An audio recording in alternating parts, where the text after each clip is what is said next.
హిందూ కాలమానంలో ఒక్కొక్క ఏకాదశికి ఒక్కో పేరుంది. హిందూ క్యాలెండర్ ప్రకారం ప్రతి మాసంలో 2 ఏకాదశులు ఉంటాయి. ఇలా ఏడాది మొత్తంలో 24 ఏకాదశులు వస్తాయి. పుష్యమాసంలోని శుక్లపక్షంలో వచ్చే ఏకాదశిని పుత్రాది ఏకాదశిగా జరుపుకుంటారు.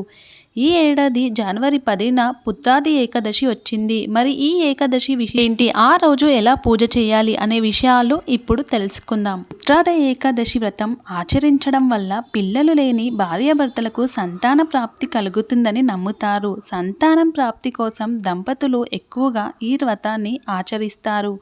పుత్రాది ఏకాదశి రోజున విష్ణువుకి అంకితం చేశారు. ఈరోజు ఉపవాసం ఉండి విష్ణువుని, లక్ష్మీదేవిని పూజించడం వల్ల మోక్షం లభిస్తుందని నమ్ముతారు. సంతానం కోసం పెళ్ళైన వాళ్ళు పుత్రాద ఏకాదశి రోజు ఉపవాసం ఉండి విష్ణువుని పూజిస్తే సంతాన ప్రాప్తి కలుగుతుంది.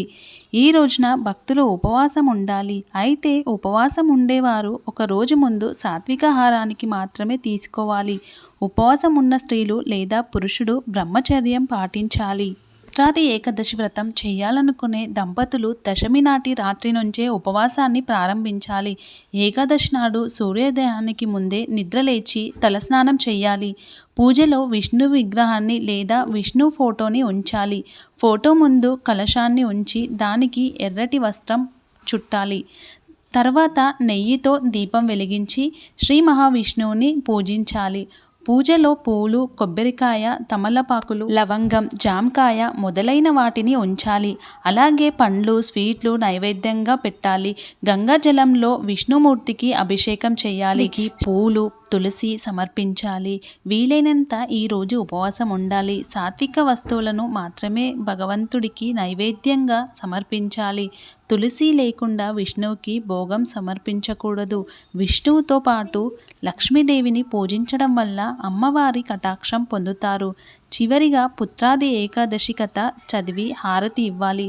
ఆ రోజంతా నిష్టగా ఉపవాసం ఉంటూ విష్ణుమూర్తిని ఆదరిస్తూ గడపాలి. విష్ణు సహస్రనామం, నారాయణ కవచం వంటి స్తోత్రాలతో ఆయనను పూజించాలి. అలాగే ఏకాదశి రాత్రి వేళ జాగరణ చేయాలనే నియమం కూడా ఉంది. ఇలా జాగరణ చేసిన మరునాడు ఉదయాన్నే దగ్గరలో ఉన్న ఆలయాన్ని దర్శించాలి.